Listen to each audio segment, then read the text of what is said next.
reinado do qual ele satisfazia os seus desejos, as suas vontades. E eu quero que você medite que nesse reino havia manipulação. Manipulação é tudo aquilo que fazemos para conquistar o que nós queremos. Por exemplo, quando temos um processo a seguir,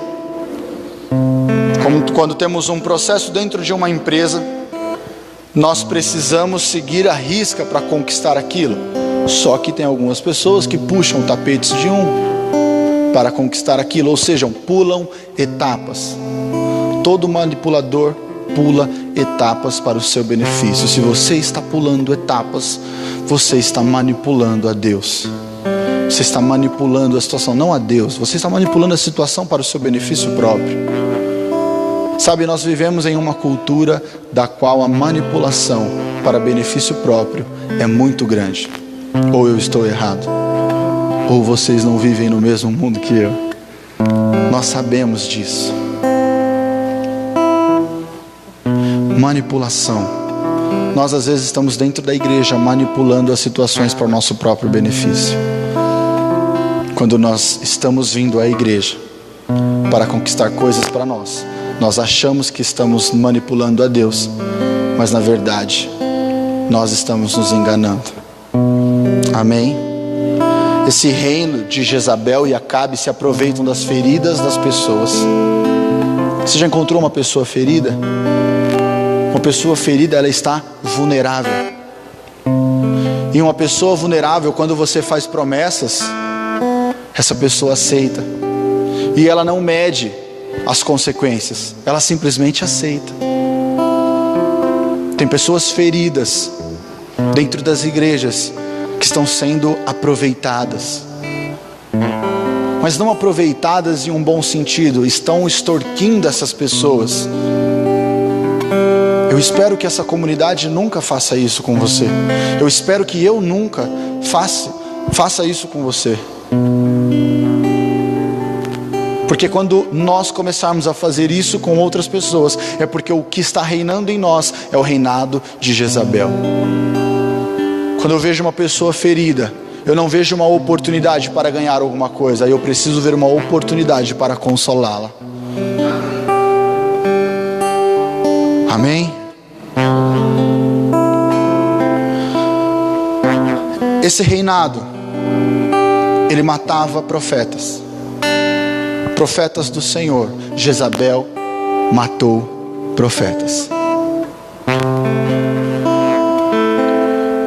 Nós temos que tomar cuidado, porque às vezes a nossa manipulação pode matar o nosso irmão. Talvez o nosso desejo de querer alguma coisa a mais pode matar um irmão.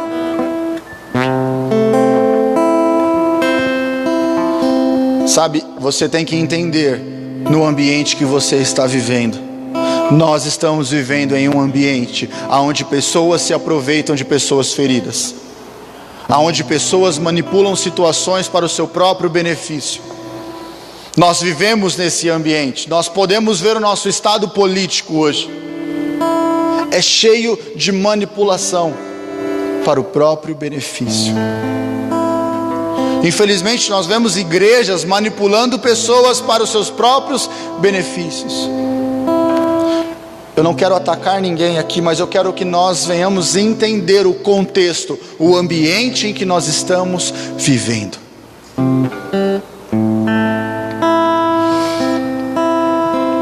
Esse ambiente de Acabe, esse ambiente de Jezabel, esse ambiente de manipulação precisa ser colocado em ordem.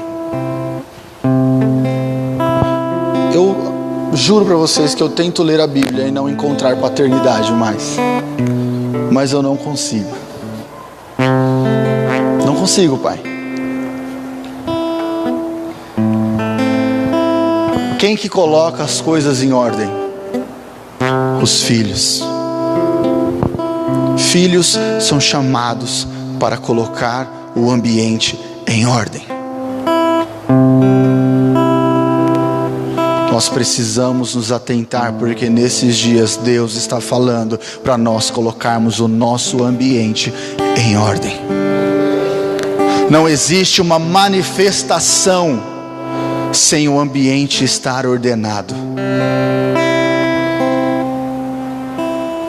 Jeú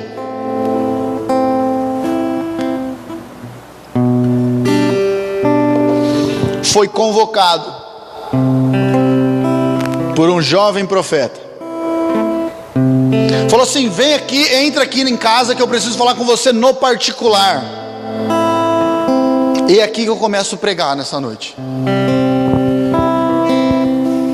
Deus está nos chamando para um particular, porque Ele chega diante daquele Jeú e fala assim: viu, você. E aí um olha para o outro e fala: ele fala: não, aquele. Sai daí do meio dos seus amigos e vem para dentro de casa. É dentro de casa, é no particular, é no secreto que Deus irá revelar coisas para nós. Entenda que o chamado para o filho não é coletivo, o chamado para o filho é individual. Não adianta uma manifestação aqui no coletivo, se nós não temos uma manifestação no nosso particular. Deus está nos chamando para o particular.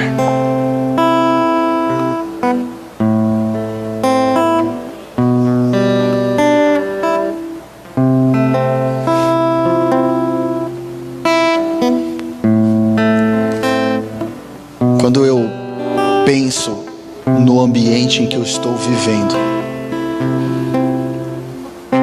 eu orei a Deus hoje e falei: Pai, me chama. Eu preciso estar no particular.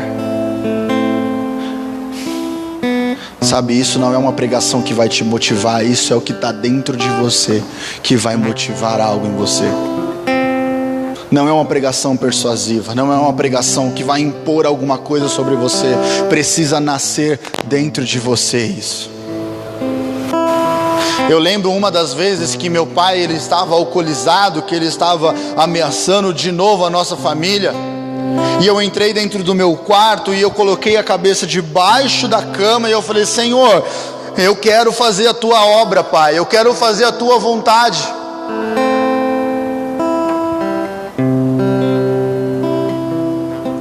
Há algo que brota dentro de nós, que se nós dermos espaço, independente da situação que estamos vivendo,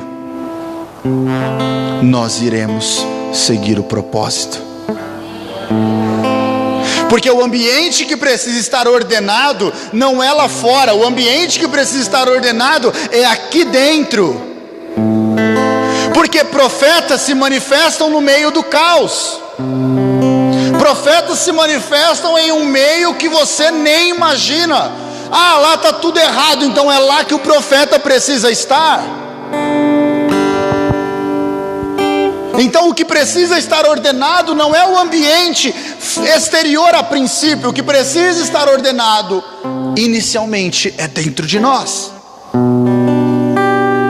Porque eu estava em meio a uma situação muito ruim familiar, muito ruim dentro da minha casa, mas naquela época existia uma ordem aqui dentro, uma ordenança, que falava assim: faça a vontade do Pai.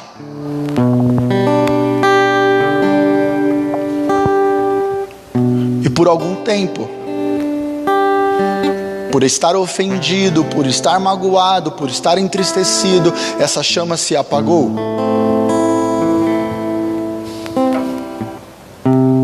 Entenda que Jezabel só se manifesta em um ambiente onde pessoas estão ofendidas.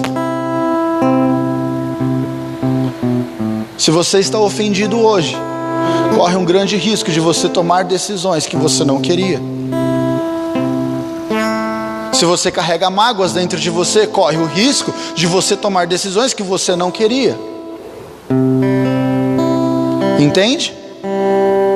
Então nós precisamos ouvir o chamado do profeta e irmos para dentro da casa.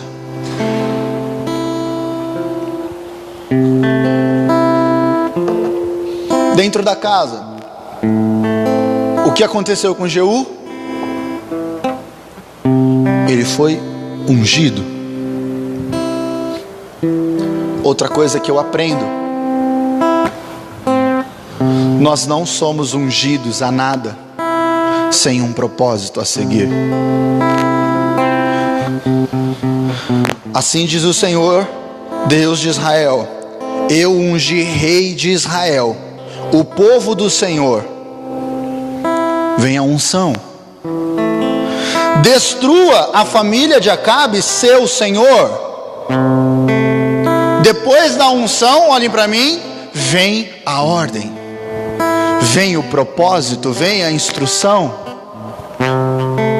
Não vai cair óleo sobre a nossa cabeça. Nós sabemos que unção, óleo, representa o poder do Espírito. Não vai cair sobre a nossa cabeça o poder do Espírito sem, após isso, nós temos uma instrução. Se você recebeu uma unção, tenha certeza que você tem um propósito.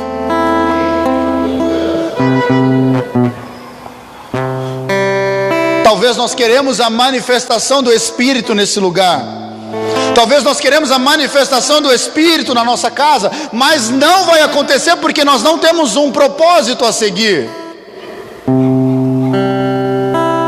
Nós precisamos ter o propósito.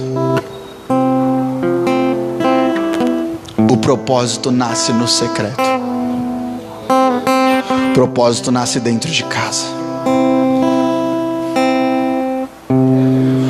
O que mais nos indigna, o que mais nos deixa indignados, pode ser um sinal do nosso propósito. O propósito dessa igreja nasceu de uma indignação. A indignação de igrejas manipularem, escravizarem pessoas na lei.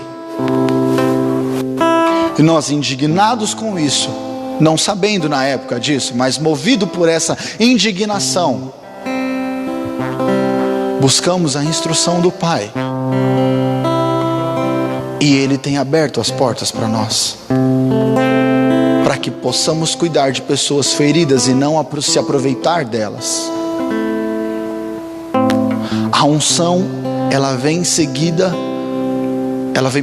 a unção vem antes, mas depois da unção tem que haver o propósito, porque senão aí foi show, ou melhor dizendo, foi chu, foi poder do Espírito.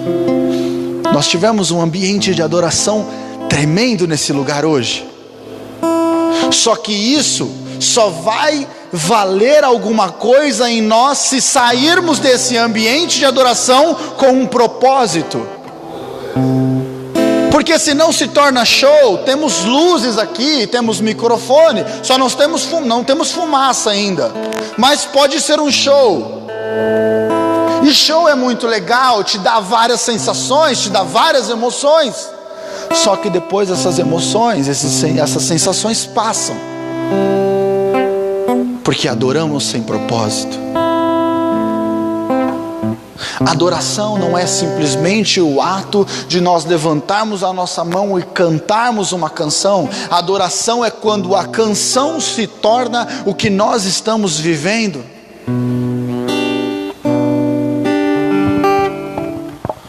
Para onde eu irei? É uma música linda, só que se nós não deixarmos tudo para trás e seguirmos Ele, não adianta de nada essa música. Será somente uma música bonita, será somente uma canção bela, bem cheia de harmonia. Entende? Amém? Você está comigo?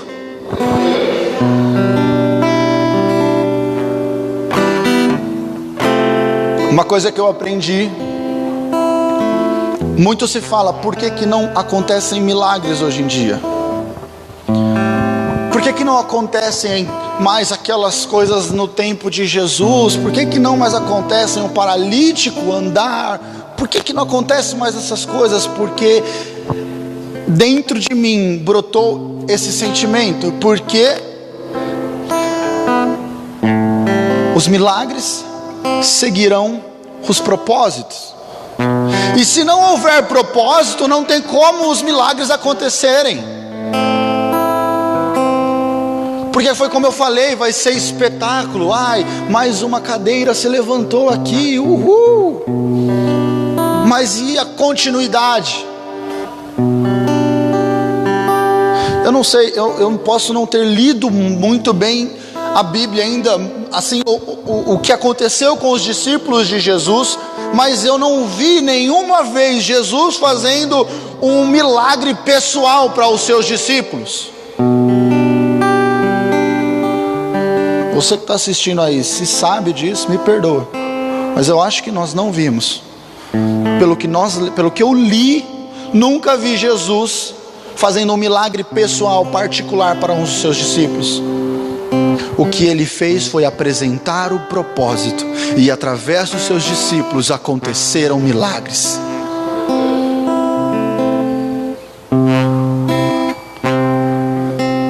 Sabe o que vai ser milagre na sua caminhada? Quando você estiver cumprindo o propósito e em algum momento da sua vida chegar alguma situação extrema e você falar assim: Senhor, está nas suas mãos, e algo acontecer para que você dê continuidade no propósito, não para que você venha aqui na frente depois e fale assim: recebi uma bênção.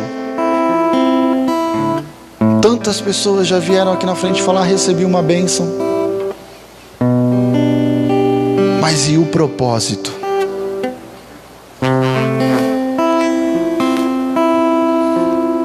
Milagre vai ser uma coisa boa somente se não houver o propósito. Mas o milagre pode ser uma iniciativa para o seu ministério alavancar. Uma vez eu falei assim, que milagre não segura ninguém na presença de Deus. Uma pessoa ficou brava comigo. Onde já se viu? Eu estava à beira da morte e Deus ressuscitou a minha vida.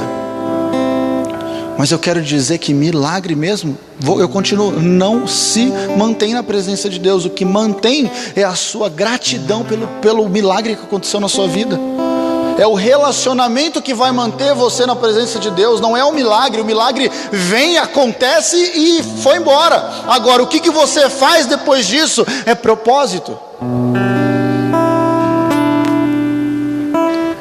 O que tem acontecido nos dias de hoje, lá em Timóteo, se eu não me engano, no capítulo 4, vai falar a respeito da apostasia do fim dos tempos. O que é apostasia? É um esfriamento do amor. Na verdade, é um esfriamento de propósito. Porque quando não temos propósito, damos voz ou damos ouvidos para qualquer coisa que nos falam. Quem corre atrás de revelação é porque não tem uma vida no particular. Quem corre atrás de revelação é porque o propósito esfriou. Porque se o propósito está ativo, nós teremos a revelação.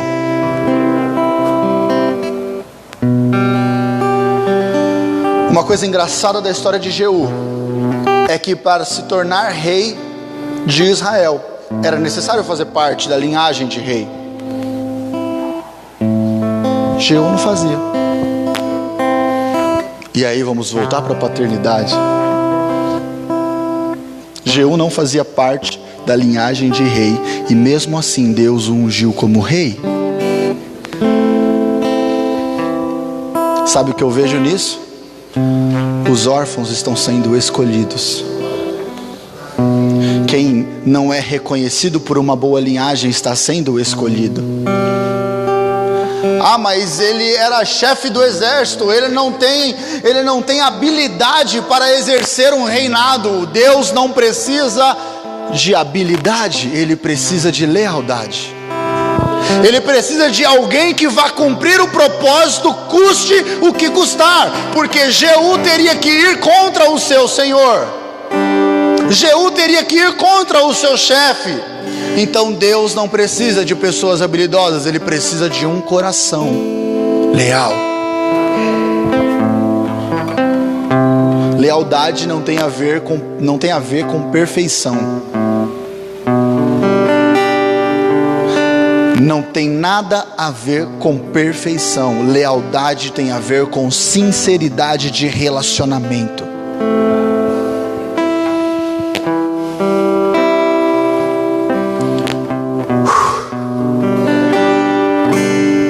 Jeú, ele foi instruído para acabar com a família de Acabe. Deus operava daquela maneira naquele tempo. Nós precisamos entender essa transição. Deus opera de várias maneiras em várias épocas. Naquela época Deus instruiu para que Jeú matasse toda a família. Sim, se você torcer as páginas do Antigo Testamento, vai sair sangue em suas mãos, porque infelizmente aconteciam muito essas coisas. Aleluia.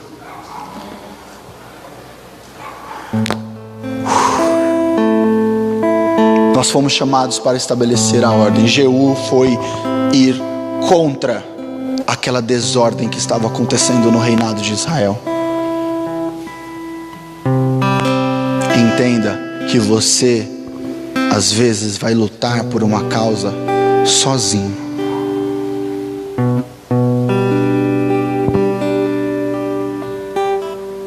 Eu aprendi que ser chamado por Deus, ser escolhido por Deus, em alguns momentos seremos sozinhos.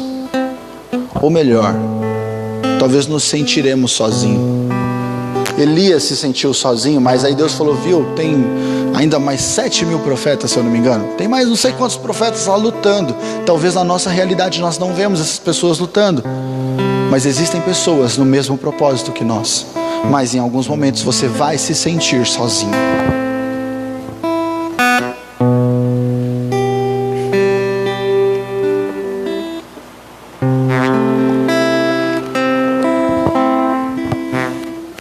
O filho, quando é instruído pelo pai, ele carrega a autoridade do pai. A Bíblia vai dizer um pouco mais para frente que Jeú começou a organizar a sua saída. Ele falou para a galera não contar para ninguém que iria atrás de Acabe, e não deixou ninguém sair da cidade. E ele, a Bíblia diz que ele saiu como um louco atrás de Jezabel. Aí a galera avistou ele de longe e falou assim, meu, tá vindo uma galera aí meio louca. Aí um falou assim, pelo jeito que tá vindo é Jeú que tá vindo.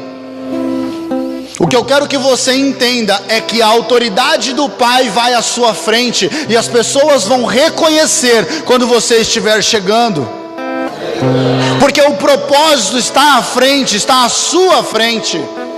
Você só precisa seguir o propósito.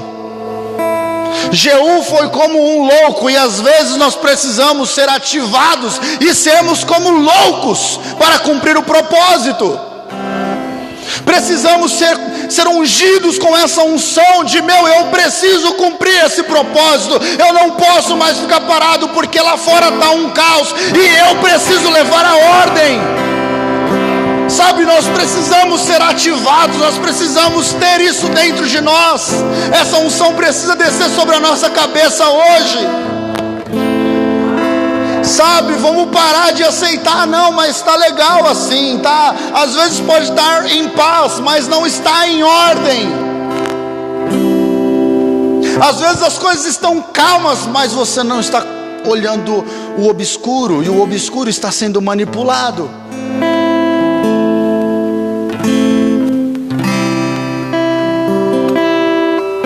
E nos dias de hoje não tem como mais estar obscuro, porque todos nós estamos vendo a situação que estamos passando. Nós precisamos ser ativados.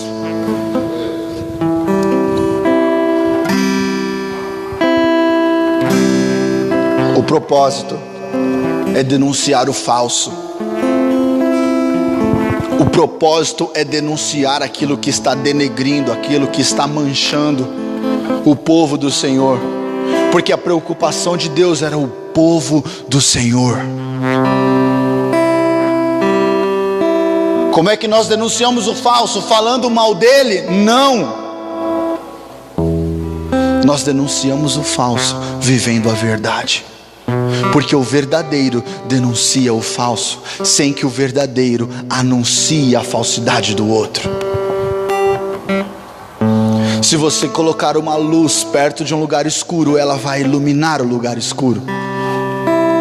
Nós só precisamos ser ativados, nós só precisamos ser acesos, para que venhamos revelar o obscuro.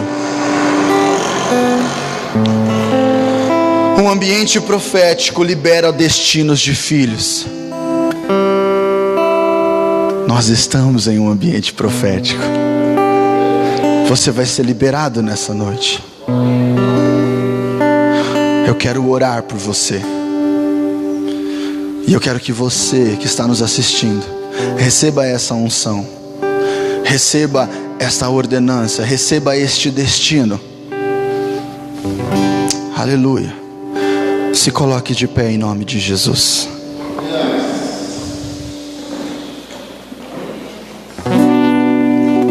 Aleluia. Aleluia, Jesus.